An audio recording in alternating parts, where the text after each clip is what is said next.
लीजिए सुनिए। मुंशी प्रेमचंद के लिखे कथा संग्रह मानसरोवर 3 की कहानी डिक्री के रुपए, मेरी यानी समीर गोस्वामी की आवाज में। नईम और कैलाश में इतनी शारीरिक, मानसिक, नैतिक और सामाजिक अभिन्नता थी जितनी दो प्राणियों में हो सकती है। नईम दीर्घकाय विशाल वृक्ष था, कैलाश बाग का कोमल पौधा। नईम को क्रिकेट और फुटबॉल, सैर और शिकार का व्यसन था, कैलाश को पुस्तकावलोकन का। नईम एक विनोदशील, वाक्चतुर, निर्द्वंद, हास्यप्रिय, विलासी युवक था। उसे कल की चिंता कभी न सताती थी। विद्यालय उसके लिए क्रीड़ा का स्थान था और कभी कभी बेंच पर खड़े होने का। इसके प्रतिकूल कैलाश एक एकांत प्रिय, आलसी, व्यायाम से कोसों भागने वाला, आमोद प्रमोद से दूर रहने वाला, चिंताशील, आदर्शवादी जीव था। वो भविष्य की कल्पनाओं से विकल रहता था। नईम एक सुसंपन्न, उच्च पदाधिकारी पिता का एकमात्र पुत्र था। कैलाश एक साधारण व्यवसायी के कई पुत्रों में से एक। उसे पुस्तकों के लिए काफी धन न मिलता था, मांग जांच कर काम निकाला करता था। एक के लिए जीवन आनंद का स्वप्न था और दूसरे के लिए विपत्तियों का बोझ। पर इतनी विषमताओं के होते हुए भी उन दोनों में घनिष्ठ मैत्री और निस्वार्थ विशुद्ध प्रेम था। कैलाश मर जाता पर नईम का अनुग्रह पात्र न बनता, और नईम मर जाता पर कैलाश से बेअदबी न करता। नईम की खातिर से कैलाश कभी कभी स्वच्छ निर्मल वायु का सुख उठा लिया करता। कैलाश की खातिर से नईम भी कभी कभी भविष्य के स्वप्न देख लिया करता था। नईम के लिए राज्य पद का द्वार खुला हुआ था, भविष्य कोई अपार सागर न था। कैलाश को अपने हाथों से कुआं खोदकर पानी पीना था। भविष्य एक भीषण संग्राम था जिसके स्मरण मात्र से उसका चित्त अशांत हो उठता था। कॉलेज से निकलने के बाद नईम को शासन विभाग में एक उच्च पद प्राप्त हो गया। यद्यपि वो तीसरी श्रेणी में पास हुआ था। कैलाश प्रथम श्रेणी में पास हुआ था, किंतु उसे बरसों एड़ियां रगड़ने, खाक छानने और कुएं झांकने पर भी कोई काम न मिला। यहां तक कि विवश होकर उसे अपनी कलम का आश्रय लेना पड़ा। उसने एक समाचार पत्र निकाला। एक ने राज्य अधिकार का रास्ता लिया जिसका लक्ष्य धन था, और दूसरे ने सेवा मार्ग का सहारा लिया जिसका परिणाम ख्याति, कष्ट और कभी कभार कारागार होता है। नईम को उसके दफ्तर के बाहर कोई न जानता था, किंतु वो बंगले में रहता, हवा गाड़ी पर हवा खाता, थिएटर देखता और गर्मियों में नैनीताल की सैर करता था। कैलाश को सारा संसार जानता था। उसके रहने का मकान कच्चा था, सवारी के लिए अपने पांव, बच्चों के लिए दूध भी मुश्किल से मिलता, साग भाजी में काट कपट करना पड़ता था। नईम के लिए सबसे बड़ी सौभाग्य की बात यह थी कि उसके केवल एक पुत्र था, पर कैलाश के लिए सबसे बड़ी दुर्भाग्य की बात उसकी संतान वृद्धि थी जो उसे पनपने न देती थी। दोनों मित्रों में पत्र व्यवहार होता रहता था, कभी कभी दोनों में मुलाकात भी हो जाती थी। नईम कहता था, यार तुम मजे में हो, देश और जाति की कुछ सेवा तो कर रहे हो। यहां तो पेट पूजा के सिवा और किसी काम के न हुए। पर यह पेट पूजा उसने कई दिनों की कठिन तपस्या से हृदयंगम कर पाई थी, और उसके प्रयोग के लिए अवसर ढूंढता रहता था। कैलाश खूब समझता था कि ये केवल नईम की विनयशीलता है। ये मेरी कुदशा से दुखी होकर मुझे इस उपाय से सांत्वना देना चाहता है। इसलिए वो अपनी वास्तविक स्थिति को से छिपाने का विफल प्रयत्न किया करता था। विष्णुपुर की रियासत में हाहाकार मचा हुआ था। रियासत का मैनेजर अपने बंगले में ठीक दोपहर के समय सैकड़ों आदमियों के सामने कत्ल कर दिया गया था। यद्यपि खूनी भाग गया था, पर अधिकारियों को संदेह था कि कुंवर साहब की दुष्प्रेरणा से ही ये हत्याभिनय हुआ है। कुंवर साहब अभी बालिग न हुए थे। रियासत का प्रबंध कोर्ट ऑफ वार्ड द्वारा होता था। मैनेजर पर कुंवर साहब की देखरेख का भार भी था। विलासप्रिय कुंवर को मैनेजर का हस्तक्षेप बहुत ही बुरा मालूम होता था। दोनों में बरसों से मनमुटाव था, यहां तक कि कई बार प्रत्यक्ष कटु वाक्यों की नौबत भी आ पहुंची थी। अतएव कुंवर साहब पर संदेह होना स्वाभाविक ही था। इस घटना का अनुसंधान करने के लिए जिले के हाकिम ने मिर्जा नईम को नियुक्त किया। किसी पुलिस कर्मचारी द्वारा तहकीकात कराने में कुंवर साहब के अपमान का भय था। नईम को अपने भाग्य निर्माण का स्वर्ण सुयोग प्राप्त हुआ। वो न त्यागी था न ज्ञानी, सभी उसके चरित्र की दुर्बलता से परिचित थे। अगर कोई न जानता था तो हुक्काम लोग। कुंवर साहब ने मुंह मांगी मुराद पाई। नईम जब विष्णुपुर पहुंचा तो उसका असामान्य आदर सत्कार हुआ। भेंटें चढ़ने लगी। अर्दली से चपरासी, पेशकार, सईस, बावर्ची, खिदमतगार सभी के मुंह तर और मुट्ठियां गर्म होने लगीं। कुंवर साहब के हवाली मवाली रात दिन घेरे रहते, मानो दामाद ससुराल आया हो। एक दिन प्रातःकाल कुंवर साहब की माता आकर नईम के सामने हाथ बांधकर खड़ी हो गई। नईम लेटा हुआ हुक्का पी रहा था। तप, संयम और वैधव्य की ये तेजस्वी प्रतिमा देखकर उठ बैठा। रानी उसकी ओर वात्सल्यपूर्ण लोचनों से देखती हुई बोली, हुजूर, मेरे बेटे का जीवन आपके हाथ में है। आप ही उसके भाग्य विधाता है। आपको उसी माता की सौगंध है जिसके आप सुयोग्य पुत्र हैं। मेरे लाल की रक्षा कीजिए। मैं तन मन धन आपके चरणों पर अर्पण करती हूं। स्वार्थ ने दया के संयोग से नईम को पूर्ण रीत से वशीभूत कर लिया। उन्हीं दिनों कैलाश नईम से मिलने आया। दोनों मित्र बड़े तपाक से गले मिले। नईम ने बातों बातों में वो संपूर्ण वृतांत कह सुनाया और कैलाश पर अपने कृत्य का औचित्य सिद्ध करना चाहा। कैलाश ने कहा, मेरे विचार में पाप सदैव पाप है, चाहे वो किसी आवरण में मंडित हो। नईम, और मेरा विचार है कि अगर गुनाह से किसी की जान बचती हो तो वो एन सवाब है। कुंवर साहब अभी नौजवान आदमी है, बहुत ही होनहार, बुद्धिमान, उदार और सहृदय। आप उनसे मिलें तो खुश हो जाएं। उनका स्वभाव अत्यंत विनम्र है।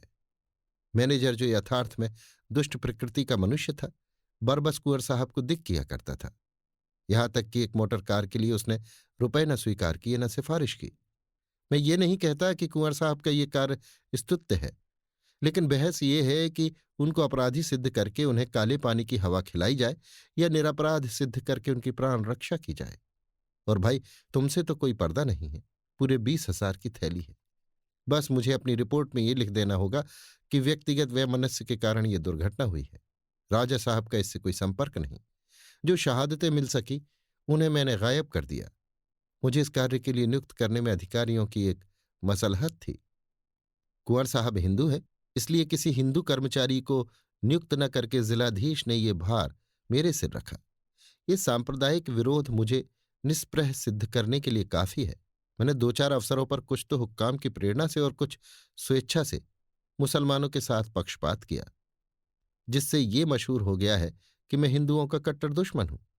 हिंदू लोग तो मुझे पक्षपात का पुतला समझते हैं। ये भ्रम मुझे आक्षेपों से बचाने के लिए काफी है। बताओ, हूं तकदीरवर की नहीं? कैलाश, अगर कहीं बात खुल गई तो?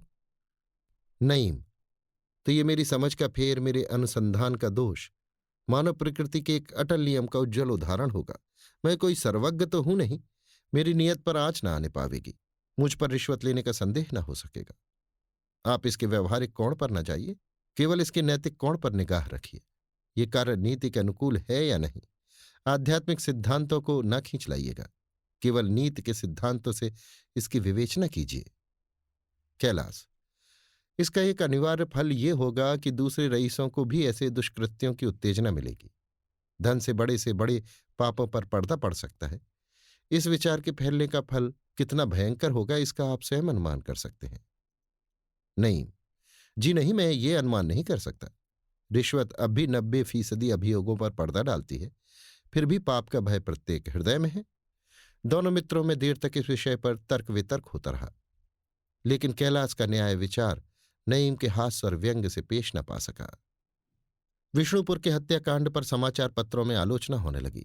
सभी पत्र एक स्वर से राजा साहब को ही लांछित करते और गवर्नमेंट को राजा साहब से अनुचित पक्षपात करने का दोष लगाते, लेकिन इसके साथ ये भी लिख देते थे कि अभी ये अभियोग विचाराधीन है, इसलिए इस पर टीका नहीं की जा सकती। मिर्जा नईम ने अपनी खोज को सत्य का रूप देने के लिए पूरे 1 महीने व्यतीत किए। जब उनकी रिपोर्ट प्रकाशित हुई तो राजनीतिक क्षेत्र में विप्लव मच गया। जनता के संदेह की पुष्टि हो गई। कैलाश के सामने अब एक जटिल समस्या उपस्थित हुई। अभी तक उसने इस विषय पर एकमात्र मौन धारण कर रखा था। वो ये निश्चय न कर सकता था कि क्या लिखूं। गवर्नमेंट का पक्ष लेना अपनी अंतरात्मा को पद दलित करना था, आत्म स्वातंत्र का बलिदान करना था, पर मौन रहना और भी अपमानजनक था। अंत को जब सहयोगियों में 2-4 ने उसके ऊपर सांकेतिक रूप से आक्षेप करना शुरू किया कि उसका मौन निरर्थक नहीं है, तब उसके लिए तटस्थ रहना असह्य हो गया। उसके व्यक्तिक तथा जातीय कर्तव्य में घोर संग्राम होने लगा। उस मैत्री को जिसके अंकुर 25 वर्ष पहले हृदय में अंकुरित हुए थे और अब जो एक सघन विशाल वृक्ष का रूप धारण कर चुकी थी, हृदय से निकालना हृदय को चीरना था। वो मित्र जो उसके दुख में दुखी और सुख में सुखी होता था, जिसका उदार हृदय नित्य उसकी सहायता के लिए तत्पर रहता था, जिसके घर में जाकर वो अपनी चिंताओं को भूल जाता था, जिसके प्रेमालिंगन में वो अपने कष्टों को विसर्जित कर दिया करता था, जिसके दर्शन मात्र ही से उसे आश्वासन, दृढ़ता तथा मनोबल प्राप्त होता था, उसी मित्र की जड़ खोदनी पड़ेगी। वो बुरी सायत थी जब मैंने संपादकीय क्षेत्र में पदार्पण किया, नहीं तो आज इस धर्म संकट में क्यों पड़ता। कितना घोर विश्वासघात होगा। विश्वास मैत्री का मुख्य अंग है। नईम ने मुझे अपना विश्वास पात्र बनाया है, मुझसे कभी पर्दा नहीं रखा। उसके उन गुप्त रहस्यों को प्रकाश में लाना उसके प्रति कितना घोर अन्याय होगा।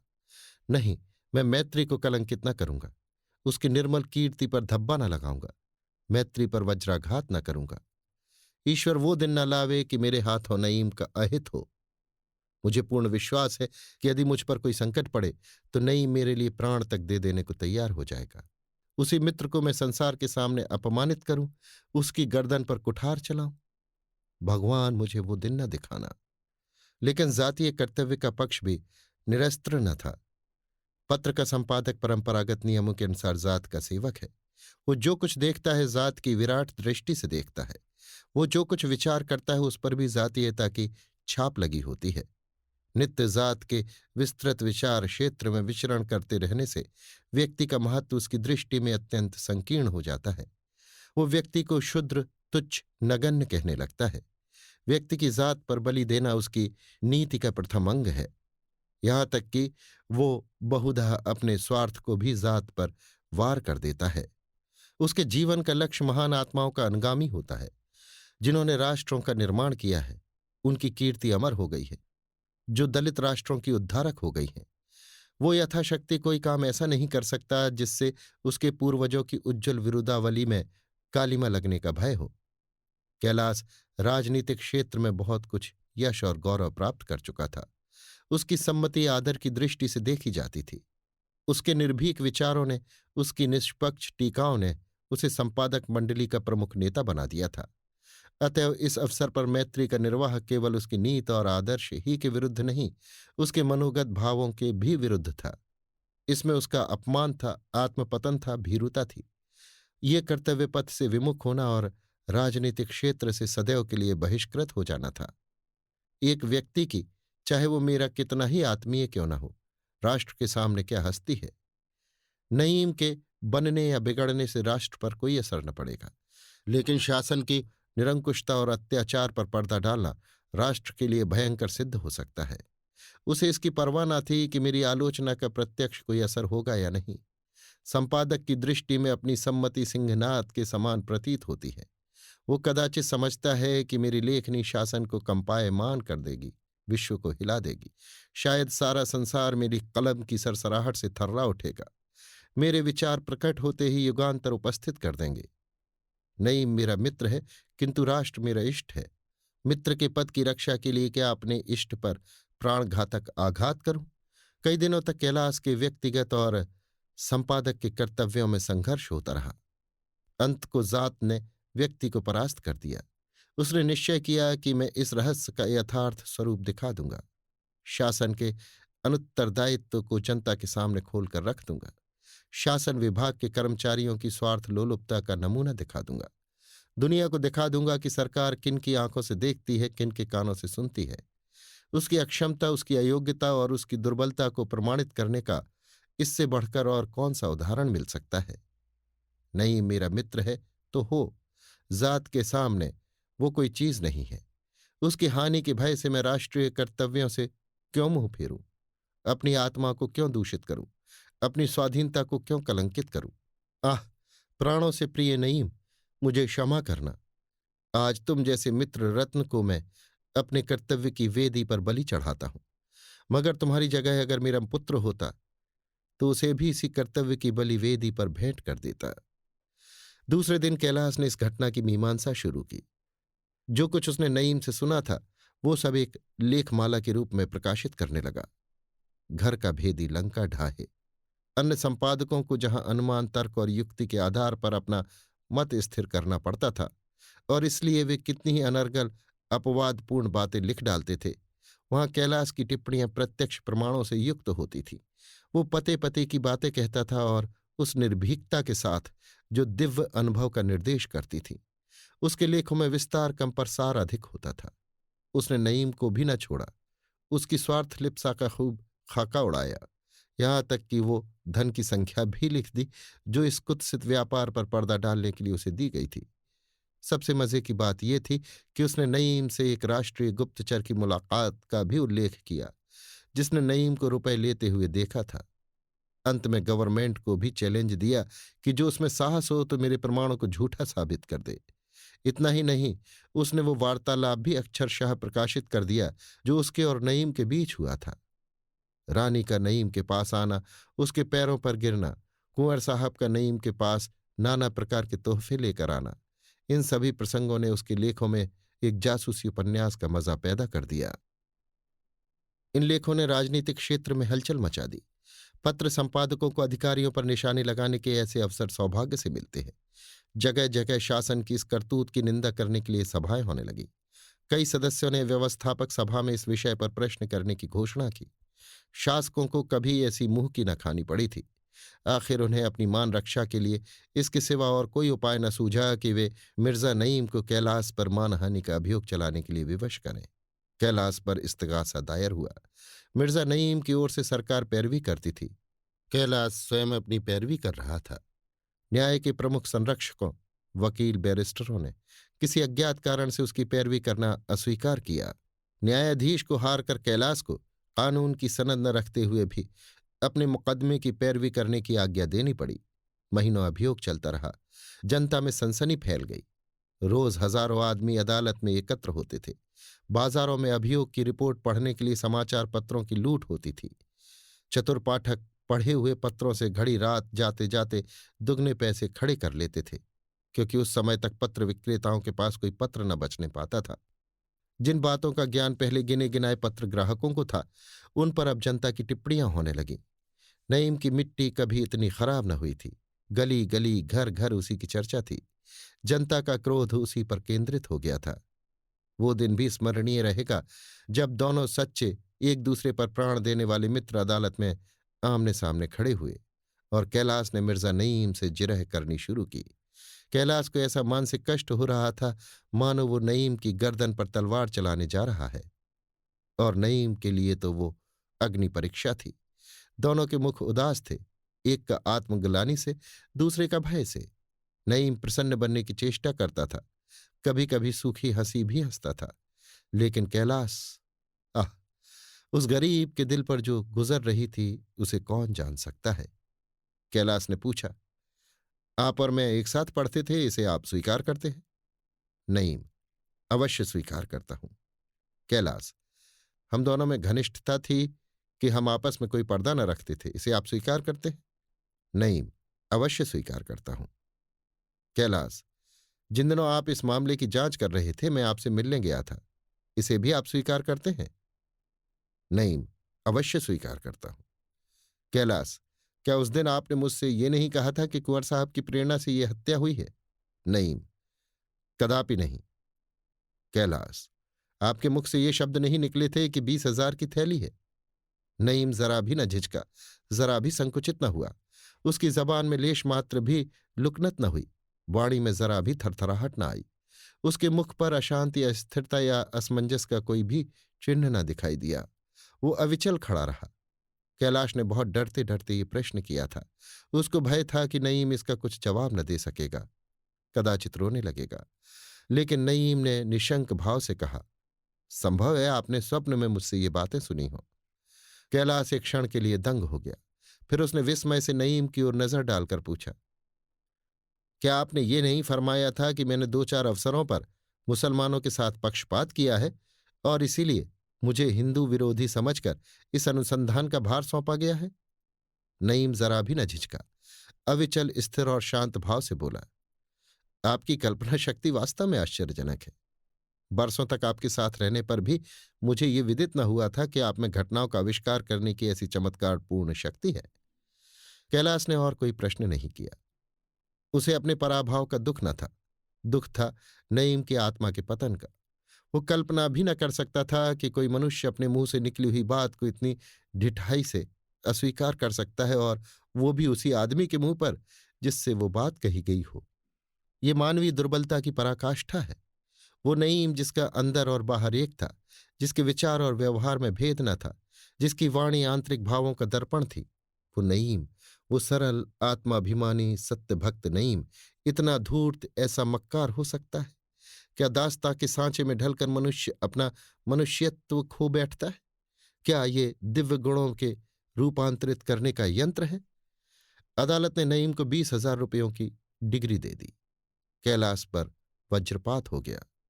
इस निश्चय पर राजनीतिक संसार में फिर कोहराम मचा। सरकारी पक्ष के पत्रों ने कैलाश को धूर्त कहा, जनपक्ष वालों ने नईम को शैतान बनाया। नईम के दुस्साहस ने न्याय की दृष्टि में चाहे उसे निरपराध सिद्ध कर दिया हो, पर जनता की दृष्टि में तो उसे और भी गिरा दिया। कैलाश के पास सहानुभूति के पत्र और तार आने लगे। पत्रों में उसकी निर्भीकता और सत्यनिष्ठा की प्रशंसा होने लगी। जगह जगह सभाएं और जलसे हुए और न्यायालय के निश्चय पर असंतोष प्रकट किया गया। किंतु सूखे बादलों से पृथ्वी की तृप्ति तो नहीं होती। रुपए कहाँ से आवें, और वो भी एकदम से 20,000? आदर्श पालन का यही मूल्य है। राष्ट्र सेवा महंगा सौदा है। 20,000! इतने रुपए तो कैलाश ने शायद स्वप्न में भी न देखे हों, और अब देने पड़ेंगे। कहाँ से देगा? इतने रुपयों के सूद से ही वो जीविका की चिंता से मुक्त हो सकता था। उसे अपने पत्र में अपनी विपत्ति का रोना रोकर चंदा एकत्र करने से घृणा थी। मैंने अपने ग्राहकों की अनुमति लेकर इस शेर से मोर्चा नहीं लिया था। मैनेजर की वकालत करने के लिए किसी ने मेरी गर्दन नहीं दबाई थी। मैंने अपना कर्तव्य समझकर ही शासकों को चुनौती दी थी। जिस काम के लिए मैं अकेला जिम्मेदार हूं, उसका भार अपने ग्राहकों पर क्यों डालूं? ये अन्याय है। संभव है जनता में आंदोलन करने से 2-4 हजार रुपये हाथ आ जाएं, लेकिन ये संपादकीय आदर्श के विरुद्ध है। इससे मेरी शान में बट्टा लगता है। दूसरों को ये कहने का क्यों अवसर दूं कि और के मत्थे फुलौड़ियां खाई तो क्या बड़ा जग जीत लिया, जब जानते कि अपने बलबूते पर गरजते। निर्भीक आलोचना का सहरा तो मेरे सिर बंधा, उसका मूल्य दूसरों से क्यों वसूल करूं? मेरा पत्र बंद हो जाए, मैं पकड़कर कैद किया जाऊं, मेरा मकान कुर्क कर लिया जाए, बर्तन भाड़े नीलाम हो जाए, ये सब मुझे मंजूर है। जो कुछ सिर पड़ेगी भुगत लूंगा, पर किसी के सामने हाथ न फैलाऊंगा। सूर्योदय का समय था। पूर्व दिशा से प्रकाश की छटा ऐसे दौड़ी चली आ रही थी जैसे आंख में आंसुओं की धारा। ठंडी हवा कलेजे पर यों लगती थी जैसे किसी के करुण क्रंदन की ध्वनि। सामने का मैदान दुखी हृदय की भांति ज्योति के वाणों से बिंध रहा था।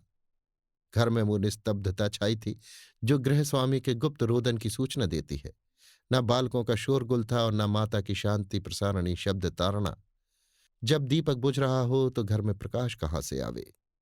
ये आशा का प्रभाव नहीं, शोक का प्रभाव था, क्योंकि आज ही कुरकमीन कैलाश की संपत्ति को नीलाम करने के लिए आने वाला था। उसने अंतर्वेदना से विकल होकर कहा, आह, आज मेरे सार्वजनिक जीवन का अंत हो जाएगा। जिस भवन का निर्माण करने में अपने जीवन के 25 वर्ष लगा दिए, वो आज नष्ट हो जाएगा। पत्र की गर्दन पर छुरी फिर जाएगी। मेरे पैरों में उपहास और अपमान की बेड़ियां पड़ जाएंगी। मुख में कालिमा लग जाएगी। ये शांति कुटीर उजड़ जाएगा। ये शोकाकुल परिवार किसी मुरझाए हुए फूल की पंखुड़ियों की तरह बिखर जाएगा। संसार में उसके लिए कहीं आश्रय नहीं है। जनता की स्मृति चिरस्थायी नहीं होती। अल्पकाल में मेरी सेवाएं विस्मृति के अंधकार में लीन हो जाएंगी। किसी को मेरी सुध भी न रहेगी। कोई मेरी विपत्ति पर आंसू बहाने वाला भी न होगा। सहसा उसे याद आया कि आज के लिए अभी अग्रलेख लिखना है। आज अपने सुहृद पाठकों को सूचना दूं कि ये इस पत्र के जीवन का अंतिम दिवस है। उसे फिर आपकी सेवा में पहुंचाने का सौभाग्य न प्राप्त होगा। हमसे अनेक भूलें हुई होंगी। आज हम उनके लिए आपसे क्षमा मांगते हैं। आपने हमारे प्रति जो सहवेदना और सहृदयता प्रकट की है, उसके लिए हम सदैव आपके कृतज्ञ रहेंगे। हमें किसी से कोई शिकायत नहीं है। हमें इस अकाल मृत्यु का दुख नहीं है, क्योंकि ये सौभाग्य उन्हीं को प्राप्त होता है जो अपने कर्तव्य पथ पर अविचलित रहते हैं। दुख यही है कि हम जात के लिए इससे अधिक बलिदान करने में समर्थ न हुए। इस लेख को आदि से अंत तक सोचकर वो कुर्सी से उठा ही था कि किसी के पैरों की आहट मालूम हुई। गर्दन उठाकर देखा तो मिर्जा नईम था। वही हंसमुख चेहरा, वही मृदु मुस्कान, वही क्रीड़ामय नेत्र। आते ही कैलाश के गले से लिपट गया। कैलाश ने गर्दन छुड़ाते हुए कहा, क्या मेरे घाव पर नमक छिड़कने, मेरी लाश को पैरों से ठुकराने आए हो? नईम ने उसकी गर्दन को और जोर से दबाकर कहा, और क्या, मोहब्बत के यही तो मजे हैं। कैलाश, मुझसे दिल लगी ना करो, भरा बैठा हूं, मार बैठूंगा। नईम की आंखें सजल हो गई। बोला, आह जालिम, मैं तेरी जबान से यही कटु वाक्य सुनने के लिए तो विकल हो रहा था। जितना चाहो कोसो, खूब गालियां दो, मुझे इसमें मधुर संगीत का आनंद आ रहा है। कैलाश, और अभी जब अदालत में कुरकमीन मेरा घर बार नीलाम करने आवेगा तो क्या होगा? बोलो, अपनी जान बचाकर तो अलग हो गए। नहीं, हम दोनों मिलकर खूब तालियां बजावेंगे और उसे बंदर की तरह नचावेंगे। कैलाश, तुम अब पिटोगे मेरे हाथों से? सालिम, तुझे मेरे बच्चों पर भी दया ना आई? नहीं, तुम भी तो चले थे मुझी से जोर आजमाने। कोई समय था जब बाजी तुम्हारे हाथ रहती थी, अब मेरी बारी है। तुमने मौका महल तो देखा नहीं, मुझ पर फिर पड़े। कैलाश, सरासर सत्य की उपेक्षा करना मेरे सिद्धांत के विरुद्ध था। नहीं, और सत्य का गला घोटना मेरे सिद्धांत के अनुकूल। कैलाश, अभी एक पूरा परिवार तुम्हारे गले मढ़ दूंगा तो अपनी किस्मत को रोगे। देखने में तुम्हारा आधा भी नहीं हूं, लेकिन संतानोत्पत्ति में तुम जैसे 3 पर भारी हूं। पूरे 7 हैं, कम न बेश। नहीं, अच्छा लाओ, कुछ खिलाते पिलाते या तकदीर का मरसिया ही गाए जाओगे। तुम्हारे सिर की कसम, बहुत भूखा हूं, घर से बिना खाए ही चल पड़ा। कैलाश, यहां आज 16वां दंड एकादशी है। सबके सब शोक में बैठे उसी अदालत के जल्लाद की राह देख रहे हैं। खाने पीने का क्या जिक्र, तुम्हारे बैग में कुछ हो तो निकालो, आज साथ बैठकर खा ले, फिर तो जिंदगी भर का रोना है ही। नहीं, फिर तो ऐसी शरारत ना करोगे। कैलाश, वाह, ये तो अपने रोम रोम में व्याप्त हो गई है। जब तक सरकार पशु बल से हमारे ऊपर शासन करती रहेगी, हम उसका विरोध करते रहेंगे। खेद यही है कि अब मुझे इसका अवसर ही ना मिलेगा। किंतु तुम्हें 20,000 रुपये में से 20 रुपये भी ना मिलेंगे। यहां रद्दियों के ढेर के सिवा कुछ नहीं है। नहीं, अजी मैं तुमसे 20,000 की जगह उसका 5 गुना वसूल कर लूंगा। तुम हो किस फेर में? कैलाश, मुंह धो रखिए। नहीं, मुझे रुपयों की जरूरत है, आओ कुछ समझौता कर लो। कैलाश, कुंवर साहब के 20,000 रुपये डकार गए, फिर भी अभी संतोष नहीं हुआ? बदहजमी हो जाएगी। नहीं, धन से धन की भूख बढ़ती है, तृप्ति नहीं होती। आओ कुछ मामला कर लो। सरकारी कर्मचारियों द्वारा मामला करने में और भी जेरबारी होगी। कैलाश, अरे तो क्या मामला कर लूं? यहां कागजों के सिवा और कुछ हो भी तो? नहीं, मेरा ऋण चुकाने भर को बहुत है। अच्छा, इसी बात पर समझौता कर लो कि मैं जो चीज चाहूं ले लूं, फिर रोना मत। कैलाश, अजीत तुम सारा दफ्तर सिर पर उठा ले जाओ, घर उठा ले जाओ, मुझे पकड़ ले जाओ और मीठे टुकड़े खुलाओ, कसम ले लो जो जरा चूं करूं। नहीं, नहीं, मैं सिर्फ एक चीज चाहता हूं, सिर्फ एक चीज। कैलाश के कौतूहल की कोई सीमा न रही। सोचने लगा, मेरे पास ऐसी कौन सी बहुमूल्य वस्तु है, कहीं मुझसे मुसलमान होने को तो न कहेगा। यही धर्म एक चीज है जिसका मूल्य 1 से लेकर असंख्य तक रखा जा सकता है। जरा देखूं तो हजरत क्या कहते हैं। उसने पूछा, क्या चीज? नहीं, मिसेस कैलाश से 1 मिनट तक एकांत में बातचीत करने की आज्ञा। कैलाश ने नईम के सिर पर एक चपत जमाकर कहा, फिर वही शरारत? सैकड़ों बार तो देख चुके हो, ऐसी कौन सी इंद्र की अप्सरा है? नहीं, वो कुछ भी हो, मामला करते हो तो करो, मगर याद रखना एकांत की शर्त है। कैलाश, मंजूर है। फिर जो डिक्री के रुपए मांगे तो नौच ही खाऊंगा। नहीं, हाँ मंजूर है। कैलाश, धीरे से, मगर यार नाजुक मिजाज स्त्री है, कोई बेहुदा मजाक न कर बैठना। नहीं जी, इन बातों से मुझे आपके उपदेश की जरूरत नहीं, मुझे उनके कमरे में तो ले चलिए। कैलाश, सिर नीचे किए रहना। नहीं, अजी आंखों में पट्टी बांध दो। कैलाश के घर में पर्दा न था। उमा चिंतामग्न बैठी हुई थी। सहसा नईम और कैलाश को देखकर चौंक पड़ी। बोली, आइए मिर्जा जी, अब की तो बहुत दिनों में याद किया। कैलाश नईम को वहीं छोड़कर कमरे से बाहर निकल आया, लेकिन पर्दे की आड़ से छिपकर देखने लगा कि इनमें क्या बातें होती हैं। उसे कुछ बुरा ख्याल न था, केवल कौतूहल था। नईम, हम सरकारी आदमियों की इतनी फुर्सत कहाँ, डिक्री के रुपए वसूल करने थे, इसीलिए चला आया हूं। उमा कहाँ तो मुस्कुरा रही थी, कहाँ रुपए का नाम सुनते ही उसका चेहरा फक हो गया। गंभीर स्वर में बोली, हम लोग स्वयं इसी चिंता में पड़े हुए हैं। कहीं रुपए मिलने की आशा नहीं है और उन्हें जनता से अपील करते संकोच होता है। नहीं, अजी, आप कहती क्या है? मैंने सब रुपए पाई पाई वसूल कर लिए। उमा ने चकित होकर कहा, सच? उनके पास रुपए कहाँ थे? नहीं, उनकी हमेशा से यही आदत है। आपसे कह रखा होगा, मेरे पास कौड़ी नहीं है, लेकिन मैंने चुटकियों में वसूल कर लिया। आप उठिए, खाने का इंतजाम कीजिए। उमा, रुपए भला क्या दिए होंगे? मुझे एतबार नहीं आता।